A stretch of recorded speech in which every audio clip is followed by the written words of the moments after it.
एक महान परंपरा रही है। कबीर के पूर्ववर्ती संतों में नामदेव का नाम हिंदी साहित्य के इतिहास में सबसे अधिक प्रसिद्ध एवं महत्वपूर्ण माना जाता है। तत्कालीन संतों में से महाराष्ट्र के वारकरी संप्रदाय के अग्रणी कवि एवं संत तथा विठ्ठल के परम भक्त संत नामदेव का जन्म महाराष्ट्र के हिंगोली जिले के नरसी बामनी गांव में सन 1270 ईस्वी में हुआ और देहावसान महाराष्ट्र का प्रसिद्ध तीर्थ क्षेत्र पंढरपुर में सन 1350 में हुआ। नामदेव के दादा का नाम नरहरि सेठी, पिता का नाम दामा सेठी और माता का नाम गुनाबाई था। वे जाति के दर्जी थे और उन्होंने स्वयं को छिपी कहा है, अर्थात उनके परिवार में छपाई अर्थात कपड़ों की छपाई का काम चलता था। बचपन से ही नामदेव विठ्ठल के भक्त थे। विठ्ठल भक्ति में वे लीन रहते थे। उसी समय उनका विवाह गोविंद सेठी सदावर्ती की बेटी रजाई के साथ हुआ, अर्थात उनकी पत्नी का नाम रजाई था। उन्हें 4 बेटे और 1 बेटी हुई। देखिए, संत नामदेव का मन विवाह के पश्चात अपने घर और गृहस्थी में नहीं लगा। तब पंढरपुर जाकर उन्होंने विठ्ठल की सेवा करना आरंभ किया। पंढरपुर जाने के पश्चात वहां उनकी मुलाकात संत ज्ञानेश्वर और उनके भाई बहनों के साथ हुई। वहां संत ज्ञानेश्वर की प्रेरणा से उन्होंने विठोबा खेचर से गुरु दीक्षा ली, अर्थात उन्होंने विठोबा खेचर को अपना गुरु बनाया। गुरु के प्रति उनका समर्पण भाव अटूट दिखाई देता है। वैसे प्रत्येक संतों ने अपने जीवन में गुरु को महत्वपूर्ण माना है। संत नामदेव भी अपने गुरु विठोबा खेचर के प्रति अपने समर्पण भाव को व्यक्त करते हुए कहते हैं, तनो मेरी सुई मनो मेरा धागा, खेचर जी के चरणों में नामा सिंपी लागा। देखिए, यानी उन्होंने स्वयं को, अपने मन को सुई और शरीर को धागा बनाकर गुरु के ज्ञान की सहायता से अपने जीवन को या अपने समाज को बुनने का काम किया है, ठीक करने का काम किया है। ऐसा समर्पण भाव अपने गुरु के प्रति संत नामदेव का दिखाई देता है। अब गुरु से दीक्षा लेने के बाद संत नामदेव ने ज्ञानेश्वर के साथ उत्तर भारत का भ्रमण किया। काशी, गया, अयोध्या, हरिद्वार, पंजाब, गुरदासपुर, जालंधर, हिसार, मथुरा आदि विविध स्थानों की उन्होंने तीर्थ यात्राएं की, जहां आज भी उनके अनुयायी मिलते हैं। उन्होंने अपने जीवन के अंतिम 20 वर्ष पंजाब के गुरदासपुर जिले में बिताए। वहां आज भी बाबा नामदेव जी नामक गुरुद्वारा हमें दिखाई देता है, वहां मौजूद है। कहा जाता है कि संत नामदेव की प्रसिद्धि सुनकर दिल्ली के बादशाह अलाउद्दीन ने भी घुमान आकर संत नामदेव की भेंट की थी। संत नामदेव को हिंदी साहित्य के इतिहास के अंतर्गत भक्ति काल के कवि के रूप में जाना जाता है। उन्होंने निर्गुण और सगुण ईश्वर की भक्ति की, अपने भक्ति भाव के पदों की रचना की। उनके पदों में ज्ञान और भक्ति का मणिकांचन संयोग दिखाई देता है। मूलतः संत नामदेव एक मानवतावादी विचारों को लेकर चलने वाले संत थे। इसी कारण उनके पदों में ईश्वर भक्ति, गुरु का महत्व, संतों की संगति, ईश्वर का गुण कथन, बोधात्मकता, आत्मनिवेदन आदि बातें दिखाई देती है।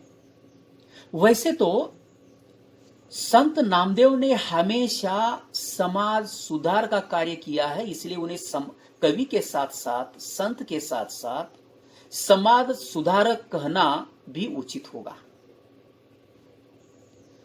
उन्होंने कहा है कि ईश्वर भक्ति करने के लिए सबसे पहले हमें आत्मज्ञान की आवश्यकता है। आत्मज्ञान, स्वयं को पहचानने की आवश्यकता है।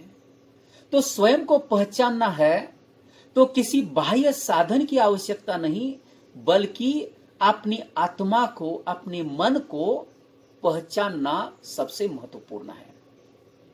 जैसे कि हम सूर्य को देखते हैं, सूर्य को पहचानते हैं, तो सूर्य की पहचान उसकी रोशनी से है, स्वयं के प्रकाश से है।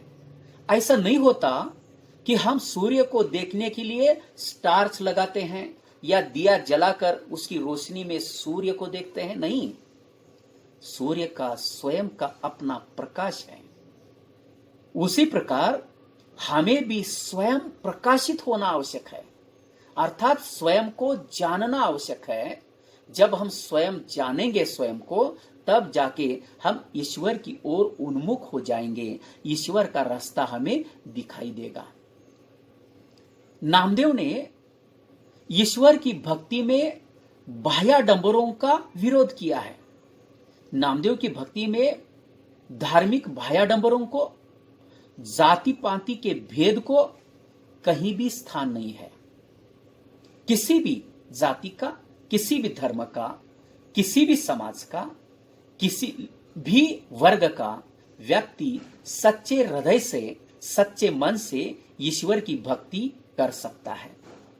अब नामदेव की रचनाओं को लेकर अगर देखा जाए तो संत नामदेव ने विट्ठल को अपना आराध्य मानकर, जो विष्णु के अवतार हैं, उसे आप विट्ठल कहिए, राम कहिए, कृष्ण कहिए, कोई भी कहिए, लेकिन रूप एक है।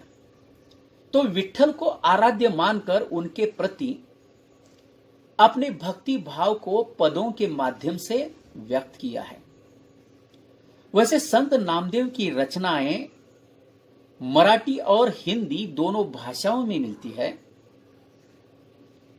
नामदेव की रचना नामदेव गाथा में लगभग 2500 अभंग संकलित मिलते हैं। मराठी के साथ साथ उनके हिंदी पदों की भी संख्या 230 बतलाई जाती है। ध्यान में रखिए, केवल मराठी में उन्होंने नहीं लिखा, हिंदी में भी 230 पद उनके मिलते हैं।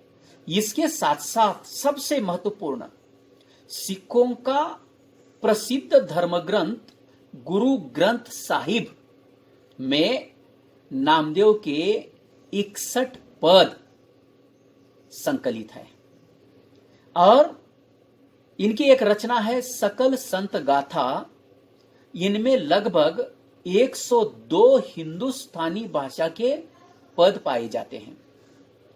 इन्होंने जो भी पद लिखे, उन पदों की भाषा ब्रज और खड़ी बोली का मिश्रित रूप है। एकाध पद में फारसी का प्रयोग भी मिलता है, लेकिन अधिकतर ब्रज और अवधी भाषा में उनके पद मिलते हैं।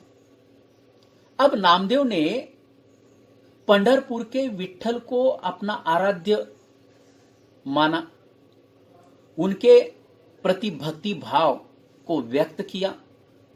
उनके अनुसार भक्तों को अपने सच्चे हृदय से ईश्वर की भक्ति करनी चाहिए। वे सबसे महत्वपूर्ण भक्ति में नाम स्मरण को महत्व देते हैं, नाम स्मरण पर अधिक बल देते हैं। वे कहते हैं कि ईश्वर का अर्थात विठ्ठल का नाम स्मरण हीरे से भी अधिक मूल्यवान है। हमारे जीवन में हम देखते हैं कि लोग कहते हैं कि हीरा सभी वस्तुओं से, सभी धातुओं से अधिक मूल्यवान है। तो नामदेव कहते हैं कि हीरे से भी अधिक मूल्य हमारे जीवन में अगर किसी का है तो वह ईश्वर अर्थात विठ्ठल के नाम का है, क्योंकि उनका नाम अर्थात विठ्ठल का नाम लेते ही संसार की हमारी समस्त पीड़ाएं नष्ट हो जाती हैं। हरि का नाम जाति पाति से परे है। नामदेव कहते हैं कि कोई विशिष्ट जाति का, विशिष्ट संप्रदाय का, विशिष्ट धर्म का व्यक्ति ही विठ्ठल की भक्ति कर सकता है, ऐसा नहीं। जाति पाति, धर्म, संप्रदाय, आयु, लिंग भेद, इन सभी के परे जाकर कोई भी सच्चे हृदय से, सच्चे मन से ईश्वर का नाम स्मरण कर सकता है। अर्थात इनका सच्चे हृदय से नाम स्मरण करने से मनुष्य या साधक के जीवन में एक सकारात्मक, विकासात्मक क्रांति आ जाती है, परिवर्तन आ जाता है। इसीलिए संत नामदेव कहते हैं कि हमारे जीवन में समस्त सुखों की, समस्त खुशियों की अगर कोई राशि है तो वह हरि का नाम है। हरि का नाम लेने से हमें यम के पासे से मुक्त हो जाते हैं। यम यानी मृत्यु, यानी जन्म मृत्यु का जो पासा है, जन्म मृत्यु के चक्कर से हम मुक्त हो जाते हैं। कहा जाता है कि मनुष्य जीवन 84 लाख योनियों में से एक बार हो जाता है। अर्थात इस मनुष्य जीवन में अगर हमने सच्चे हृदय से ईश्वर की भक्ति नहीं की तो हमें मुक्ति नहीं मिलती, बल्कि फिर 84 लाख योनियों में हमें भटकना पड़ता है। अलग अलग जीव जंतुओं में हमें जन्म लेना पड़ता है, अलग अलग यातनाओं को, पीड़ाओं को हमें सहना पड़ता है। इसलिए उन्होंने कहा है कि जम का अर्थात यम का पासा अगर काटना है, जन्म मृत्यु के चक्कर से अगर बचना है तो हमें सच्चे हृदय से ईश्वर की अर्थात विठ्ठल की भक्ति करनी चाहिए। संत नामदेव ईश्वर की भक्ति को प्राप्त करने के लिए सबसे महत्वपूर्ण ज्ञान को मानते हैं। ज्ञान आवश्यक है, क्योंकि जब तक हमारे मन मस्तिष्क का अज्ञान रूपी अंधकार दूर नहीं होता, हमारे मन की अंधश्रद्धाएं दूर नहीं होती, अज्ञान दूर नहीं होता, तब तक हमें भक्ति या भक्ति रूपी ज्ञान प्राप्त नहीं होगा। अर्थात ज्ञान की प्राप्ति से ही हमें ईश्वर की ओर जाने का मार्ग दिखाई देता है। नाम स्मरण कैसा करें, भक्ति भाव कैसा रखें, यह ज्ञान से हमें समझ में आ जाता है। और यह ज्ञान किससे मिलता है? गुरु से मिलता है। इसीलिए संत नामदेव गुरु को सबसे महत्वपूर्ण मानते हैं। लगभग सभी भक्ति काल के संतों ने गुरु को अपने जीवन में महत्वपूर्ण माना है, क्योंकि गुरु की महत्ता इसलिए है क्योंकि गुरु हमें ज्ञान देता है, हमारे जीवन को सफल बनाता है। संत नामदेव ने कहा है स्वयं कि गुरु ने मेरे जीवन को सफल बनाया है। मेरे विविध दुखों को, मेरी विविध पीड़ाओं को, मेरे विविध कष्टों को भूलकर उन्होंने सुख तथा आनंद के साथ, खुशियों के साथ मेरे जैसे सामान्य पीड़ित, दरिद्र, दलित साधक को अपना लिया है, अपने पास लिया है और अपने ज्ञान से मेरे आंखों में अंजन डाल दिया है। यह अंजन कैसा है? ज्ञान रूपी अंजन है। और ज्ञान रूपी अंजन से मेरे आंखों पर जो पर्दा पड़ा था अज्ञान का, अंधश्रद्धा का, वह हट गया है। मेरे ज्ञान चक्षु खुल गए हैं। परिणाम स्वरूप मुझे राम नाम के बिना अब सारा संसार निरर्थक लग रहा है।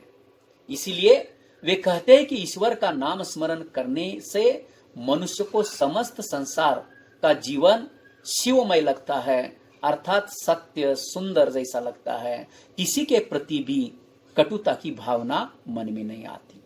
संत नामदेव इसके साथ साथ जीवन में सत्संगति को महत्वपूर्ण मानते हैं, क्योंकि ईश्वर की प्राप्ति करने के लिए, ईश्वर को प्रसन्न करने के लिए, स्वयं को ईश्वरमय बनाने के लिए सत्संगति अर्थात संतों की संगति भी आवश्यक है। हम कहते हैं कि समाज में हम जिसकी संगति में जाते हैं वैसा ही गुण हम में आ जाता है। इसका सर्वोत्तम उदाहरण है, अगर हम संतों की संगति में, सत्य साधकों की संगति में अगर रहेंगे तो हम पर बुरी घटनाओं का प्रभाव कभी भी नहीं पड़ता। इसका उदाहरण है चंदन का वृक्ष। चंदन के वृक्ष पर जहरीले विषैले सांप लिपटे हुए रहते हैं। वह जहरीले हैं, विषैले हैं, उनकी प्रवृत्ति दुष्ट है, बावजूद इसके चंदन कभी भी उनके बुरे गुणों को स्वीकार नहीं करता। उसी प्रकार मनुष्य को भी अपने जीवन में सत्य को लेकर चलना चाहिए, अच्छे बुरों को स्वीकारना चाहिए, गुणों को स्वीकारना चाहिए, बुरे गुणों को कभी भी स्वीकारना नहीं चाहिए। इसलिए सत्संगति जीवन में सबसे महत्वपूर्ण है, ऐसा नामदेव कहते हैं। संत ही, क्योंकि संत ही हमें ईश्वर की ओर जाने का रास्ता बताते हैं और सांसारिक माया मोह से बचने का वे हमें उपदेश देते हैं। नामदेव यहां सांसारिक आकर्षण तथा मोह माया का जाल संसार को मानते हैं और उससे बचने की साधक को सलाह देते हैं। अपने वे कहते हैं कि अपने इस शरीर रूपी यौवन पर कभी भी गर्व नहीं करना चाहिए। हमेशा मनुष्य अपने शरीर पर गर्व करता है, मैं सुंदर हूं, मैं हट्टा कट्टा हूं, मैं अपने शरीर की और भी अधिक पुष्ट बनाऊंगा। लेकिन जितना ध्यान वह अपने शरीर की ओर देख रहा है, जितना ध्यान वह अपने सौंदर्य की तरफ देख रहा है, उससे कई ज्यादा ध्यान अपने मन, अपनी आत्मा की ओर देना चाहिए, जो आत्मा उसी ईश्वर का, विट्ठल का अंश है। वह अंशी है और हमारी आत्मा उसका एक छोटा सा अंश है। अर्थात अगर हमने उसको भूलकर अपने शरीर को ओर ध्यान दिया, शरीर तो आत्मा चली जाने के बाद नष्ट होने वाली है, जलकर राख होने वाली है। यह जीवन एक कांच के घड़े के समान है। कांच के घड़े में पानी कभी भी सुरक्षित नहीं रह सकता। वो टूट गया कि वह अंदर का पानी जमीन में मिल जाता है। तो उसी प्रकार यह हमारा शरीर भी कांच के घड़े के समान है। तो उसमें जो आत्मा है वह कांच का घड़ा नष्ट होने के बाद आत्मा अमर है, यह कांच का घड़ा नश्वर है। तो वे कहते हैं कि नश्वर वस्तु की ओर हमें अधिक ध्यान देने की आवश्यकता नहीं। ठीक उसी प्रकार आत्मा के बिना तेरा यह शरीर भी नश्वर है, नामदेव ने कहा है। इसीलिए नामदेव कहते हैं कि हे साधक, हे मनुष्य, तू मेरी बात ध्यान से सुन और संतों की संगति धारण कर, जिससे तेरा जीवन सफल हो जाएगा, जिससे तुझे सत्य की राह मिलेगी, ईश्वर अर्थात विट्ठल की ओर जाने का रास्ता तुझे मिल जाएगा। तो यहाँ नामदेव की भक्ति